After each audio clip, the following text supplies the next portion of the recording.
Olá a todos que nos acompanham nessa nova edição do Momento Político, quarta-feira, dia 10 de maio. Hoje temos um dia especial aqui nos estúdios do Jornal Hoje, numa entrevista. Ao meu lado eu tenho o jornalista Francisco Costa. Muito obrigado pela participação de sempre, meu amigo. Prazer, meu amigo. Prazer é todo nosso. E aqui na mesa, a nossa convidada, deputada estadual Bia de Lima. Muito obrigado por separar um espacinho na sua turbulenta agenda para estar aqui com a gente. Sempre muito bom, eu agradeço o convite, me colocando sempre pronta para dialogar com todos os ouvintes, com todos os que participam do Hoje e, logicamente, discutir política, discutir os assuntos que vocês sempre procuram instigar bastante para a gente poder responder. Com certeza. Bia, eu vou começar com o que temos de mais recente, né? Aprovação ontem na Assembleia Legislativa daquele projeto do governo que cria 3 micro-regiões, né, do saneamento básico aqui em Goiás. E um movimento, vamos dizer assim, cada vez mais comum, base e oposição unidas por esse projeto. Queria que a senhora pudesse comentar um pouquinho mais e dizer também o porquê que a bancada do Partido dos Trabalhadores, que se posiciona na Assembleia como oposição, votou com o governo ontem. Muito importante porque, nesse caso, a matéria que está em debate lá na Assembleia tem o propósito de criar 3 micro-regiões em que a Saneago passa a ter um novo protagonismo na questão dos recursos hídricos e também dos resíduos sólidos.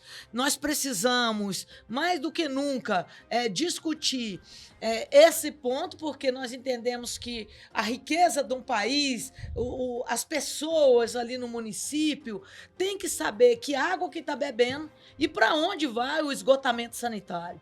Então, vinha há algum tempo isso sendo entregue para empresas, sendo privatizado, terceirizado, e quem, no final das contas, estava pagando mais caro, não estava tendo investimento, e ainda por cima a situação tomando outras proporções. A partir do decreto do presidente Lula, orientando este setor, Goiás rapidamente reorientou e encaminhou para a Assembleia e com um conhecimento que já a Saneago possui, ela é uma empresa estatal que tem uma história em Goiás no sentido de ofertar a água e também já poderia estar no outro patamar na questão do recolhimento e tratamento dos resíduos sólidos, esgoto, enfim, para que a gente já pudesse estar o estado de Goiás num patamar de desenvolvimento muito maior nesse campo.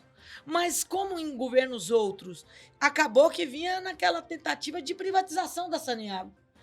Para nossa surpresa, positivamente, o governador Caiado apresentou na Assembleia uma reestruturação, vou assim chamar, da Saneago, com sua atuação em todo o estado, definindo, então, portanto, nas micro-regiões. E aí, isso vai dar um olhar mais amplo, uma estruturação do ponto de vista orçamentário, do ponto de vista da oferta da educação, da saúde, da água tratada, porque eu atuo nessas áreas todas, né, gente? Da água tratada, que é uma demanda muito importante, principalmente, gente, nós precisamos ficar com um olhar muito cuidadoso. Você, em cada município, precisa olhar para isso. Como é que estão os mananciais, a captação de água aí da sua cidade, da sua região? Nós precisamos zelar por isso. E eu, como professora, sou muito preocupada com as questões ambientais.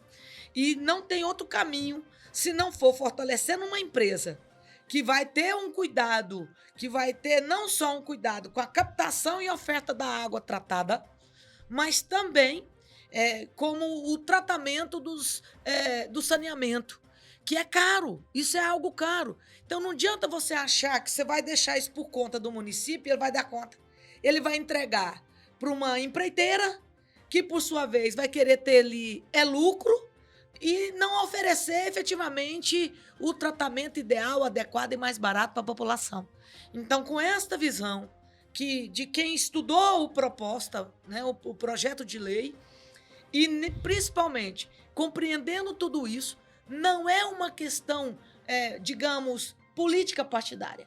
Então, nós todos da bancada do Partido dos Trabalhadores, sabemos distinguir bem Aquilo que é de interesse do povo goiano, não tenha dúvida. Nós, da bancada do Partido dos Trabalhadores, vamos estar a favor, vamos estar junto, defendendo, organizando e tal. E quando não for, pode ter a mesma certeza que ali estaremos debatendo, pontuando, discutindo, como fizemos no caso do IPASGO e tantas outras matérias que às vezes nós entendemos que não seja positivo. Então, nós estamos procurando fazer um trabalho na Assembleia com muito bom senso, com muita responsabilidade e diálogo, mas, acima de tudo, com muita isenção e uma proposta sempre de um olhar positivo para o nosso Estado. Então, se é positivo, tem o apoio do PT. O que nós não podemos deixar de falar nesse momento é 2024. O PT em Goiânia já começa a se organizar, né? Nós temos os nomes da deputada federal Adriana Corsi, o ex-reitor da UFG e suplente de deputado Edivaldo Madureira, que teve encontro com a Ana Paula. Eu queria saber como está o PT nesse momento em relação à candidatura no ano que vem e se essa aproximação com a Ana Paula pode render frutos. Eu sou vice-presidente do Diretório Estadual do Partido dos Trabalhadores. E a nossa estratégia agora é de fortalecimento do PT em todos os municípios. Procuraremos ter candidatura própria em todos os lugares. Aonde for possível ampliar as alianças, nós assim o faremos. Por quê? Porque é importante para o governo do nosso presidente Lula, para fazer chegar recursos, para fazer chegar as políticas públicas que o município tanto precisa. Em breve, o presidente Lula vai lançar o PAC 3, então isso é muito importante, ter à frente das prefeituras prefeitos que compreendem a pauta, comungam com a nossa proposta de desenvolvimento e, logicamente, auxiliará aí no crescimento do município, mas também da questão partidária. E aqui em Goiânia não é diferente. Aqui em Goiânia nós queremos ganhar as eleições. Nós já tivemos a oportunidade de administrar Goiânia na época do Pedro Wilson, na época do Darcy Acosta, lá atrás, primeiramente com o Darcy Acosta, depois com o Pedro Wilson, com o Paulo Garcia, mas nós queremos voltar a administrar Goiânia e, nesse sentido, nós temos os melhores quadros. Nós temos a companheira deputada federal Adriana Corsi, que, logicamente, concorreu nas eleições passadas e eleita agora a deputada mais votada pelo nosso partido e chega na Câmara Federal com uma disposição muito grande de fazer um trabalho pelo Estado todo. E tem andado, orientado, ajudado o presidente Lula. Coisa que, justamente por esses motivos mesmos, nós entendemos que, tendo nós outro quadro tão capacitado e preparado quanto, que é o professor Edivar, reitor da Universidade Federal por várias vezes, deu um salto de qualidade na universidade enquanto reitor, e inclusive com a Universidade Federal de Jataí, a Universidade Federal de Catalão, tudo através da orientação e comando do professor Edivar. Agora, nós precisamos do professor Edivar aqui em Goiânia. Acho que é muito interessante a candidatura dele. Vai contar com o apoio da deputada Adriana, com nós todos da bancada do Partido dos Trabalhadores na Assembleia Legislativa. E, lógico, nós queremos fazer uma aliança, porque nós já aprendemos há muito tempo lá atrás que não adianta você ter o melhor quadro se você não fizer aliança, quem não ganha. Não adianta você achar que você é maioral e depois não ganhar a eleição, aí não adiantou. Então, nós queremos fazer aliança, vamos fazer aliança, porém, é o momento, nesta hora, de apresentar as candidaturas. Quem serão os nomes? E, nesse sentido, o PT vai apresentar o nome do professor Edivar, com o potencial, com a prepara, a qualificação, a seriedade, a honestidade, toda a lista completa do que é o professor Edivar e como é que ele vai poder chegar na Prefeitura de Goiânia, porque eu não tenho dúvida, nós vamos estar trabalhando para ganhar a eleição. E principalmente aqui em Goiânia, representando o presidente Lula, para que a gente possa voltar a colocar Goiânia num cenário nacional de importância tal, que possa os goianienses ficar felizes. E eu acho que isso podemos sim discutir com mais outras pessoas que estão aí também apresentando ou sendo preparadas para apresentar, porque ainda tem nomes que não foram apresentados, mas estão sendo preparados para entrar no cenário e buscar buscar, logicamente, a simpatia dos goianienses, e aí a gente pode, quem sabe, construir situações muito interessantes para o nosso futuro. Bia, mudando de assunto um pouquinho, recentemente nós testemunhamos, né, aquela onda de ataques às escolas, né, não só aqui em Goiás, mas no Brasil inteiro, e o que nós vimos foi uma mobilização do meio político, né, uma força-tarefa, né, na Assembleia Legislativa a senhora pôde presenciar isso, foram vários projetos de lei votados ali para tomar medidas, e a senhora, como presidente do Sinteg, uma pessoa extremamente ligada à educação, que está ali na ponta, eu queria que a senhora pudesse dizer agora, né, passados alguns dias, o que mudou na prática mesmo em relação à segurança nas escolas? Boa pergunta. Eu sou também presidente da Comissão de Educação da Assembleia.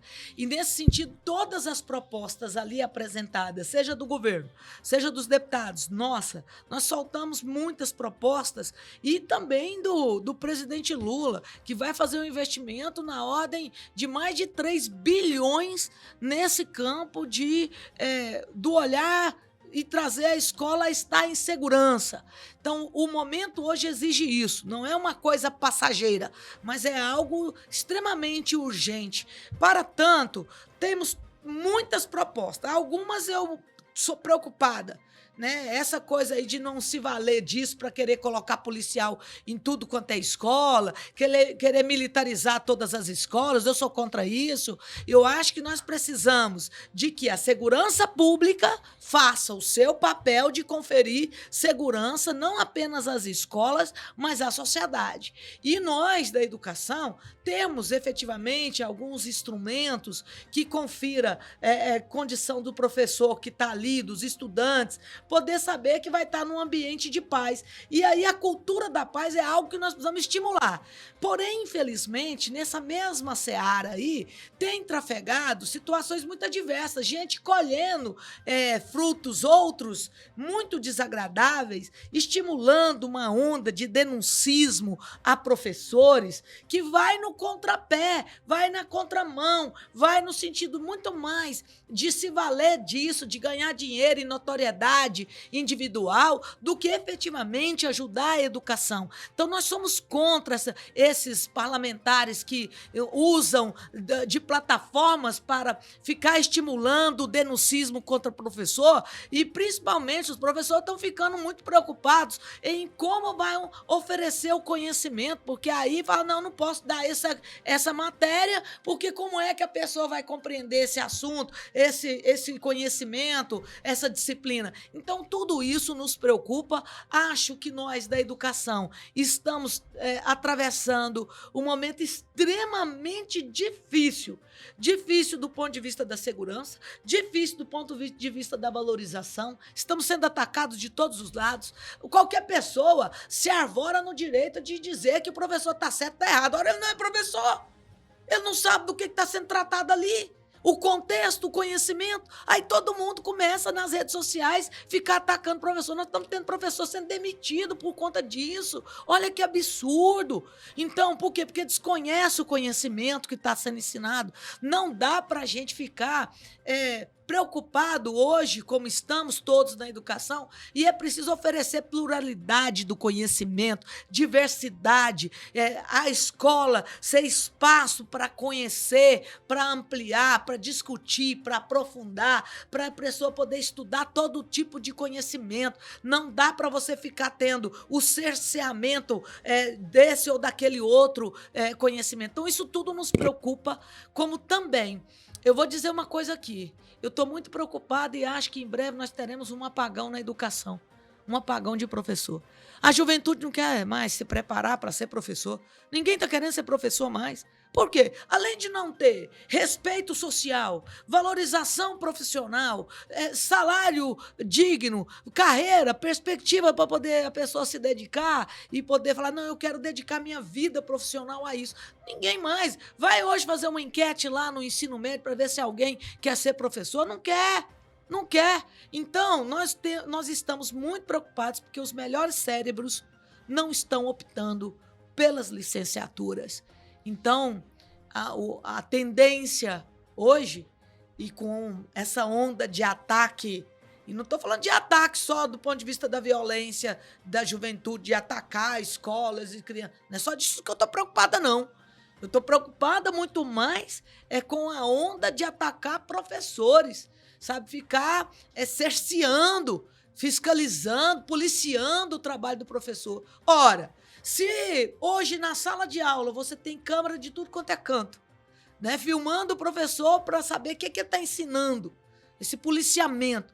E aí, em contrapartida, você não quer que o policial tenha na farda a câmera. Eu estava debatendo isso ontem, inclusive. Mas por que não? Então eu quero que tenha uma câmera ali que vai estar acompanhando minha aula, mas aí na hora lá do fardamento o cara não quer, o policial na mesma linha não quer, ele quer estar dentro da escola. Mas na farda lá ele não quer ter uma câmera para saber qual é a posição, se está matando ou não as pessoas. Então, qual é o tipo de posicionamento que ele tem? Qual a segurança? Nós precisamos. Porque aqui em Goiás, eu debatia, nós temos uma polícia que mata muito, né? Mata. E todo mundo tem medo de falar isso. Todo mundo tem medo. Então, nós precisamos de fazer uma discussão mais aprofundada do que é ter segurança, acabar com o armamento, acabar com a possibilidade de todo mundo ter arma, achando que arma é segurança. Não, arma não é sinônimo de segurança. Armas é sinônimo de dor, sangue e sofrimento. Então, quem tem que estar armado é a polícia. O povo não tem que estar armado. O povo tem que ter a segurança pública qualificada que confira a ele a segurança, mas não a população armada. Exatamente. Muito obrigado. Mais livro, menos armas, né? Muito obrigado pela sua participação, Bia. Muito obrigado pela sua participação, Francisco. Lembrando a vocês que estão nos acompanhando que essa foi só uma prévia, não é isso, Francisco? Nós conversamos largamente com a Bia sobre esses e outros assuntos, não é isso, deputada? E teremos aí na edição impressa do Jornal de Amanhã a divulgação de toda essa entrevista completa e também no nosso site, hoje.com. Portanto, fique atento. Obrigado mais uma vez, Bia. Eu que agradeço a todos que acompanham hoje e estou pronta para sempre ter a oportunidade tão bacana como foi hoje de conversar com vocês. Será muito obrigada muito bem-vinda. E sempre pronta. Um abraço. Obrigado, Chico, mais uma vez. Obrigado a todos vocês que nos acompanharam e até o nosso próximo encontro no novo Momento Político amanhã. Até lá.